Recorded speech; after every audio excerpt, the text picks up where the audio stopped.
Friends, நம்ம பூமிக்கு மேல இருக்கிற அந்த கருப்பு வானத்துல என்னவெல்லாம் ஒளிஞ்சிருக்குன்னு எப்பவாச்சும் யோசிச்சிருக்கீங்களா? இன்னைக்கு நாம பார்க்க போற விஷயங்கள் குழந்தைகளை ஆச்சரியப்படுத்தும், பெரியவங்களை யோசிக்க வைக்கும். Are you ready? குழந்தைகளா, உங்களுக்கு வைரம், டைமண்ட்ஸ் பிடிக்குமா? ஆனா பூமியில அது ரொம்ப விலை அதிகம்.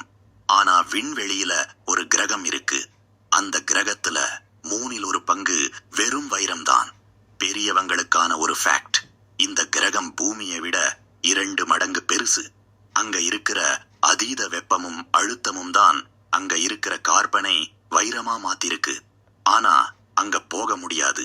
ஏன்னா அங்க வெப்பநிலை 2000 டிகிரி செல்சியஸ்க்கும் மேல். இப்போ ஒரு குட்டி டெஸ்ட். விண்வெளியில ஒருத்தர் கத்துனா மத்தவங்களுக்கு கேக்குமா? பதில் கேட்காது. ஏன்னா சத்தம் பரவுறதுக்கு காத்து வேணும். விண்வெளியில காத்து கிடையாது. அதனால அங்க முழுமையான அமைதிதான், கம்ப்ளீட் சைலன்ஸ். நீங்க எவ்வளவு சத்தமா வெடி வச்சாலும் அங்க சத்தம் கேட்கவே கேட்காது. நாம இப்போ ஒரு டைம் டிராவல் பண்ணலாமா? நாம ராத்திரி பார்க்கிற நட்சத்திரங்கள் பலவும் இப்போ அங்க உயிரோடவே இல்லாம இருக்கலாம். ஏன்னா அந்த நட்சத்திரங்கள் நம்ம கிட்ட இருந்து பல கோடி மைல் தூரத்துல இருக்கு. அதோட வெளிச்சம் நம்ம கண்ணுக்கு வந்து சேரவே பல வருஷம் ஆகுது.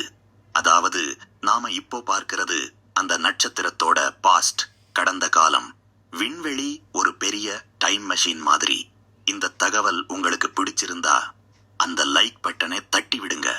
உங்க வீட்டு குட்டீஸ்க்கும் இத காட்டி அவங்க என்ன சொன்னாங்கன்னு கமெண்ட்ல சொல்லுங்க. அடுத்த வீடியோல இன்னும் சுவாரஸ்யமான தகவலோட சந்திக்கிறேன். நான் உங்கள் கடாய் போமா.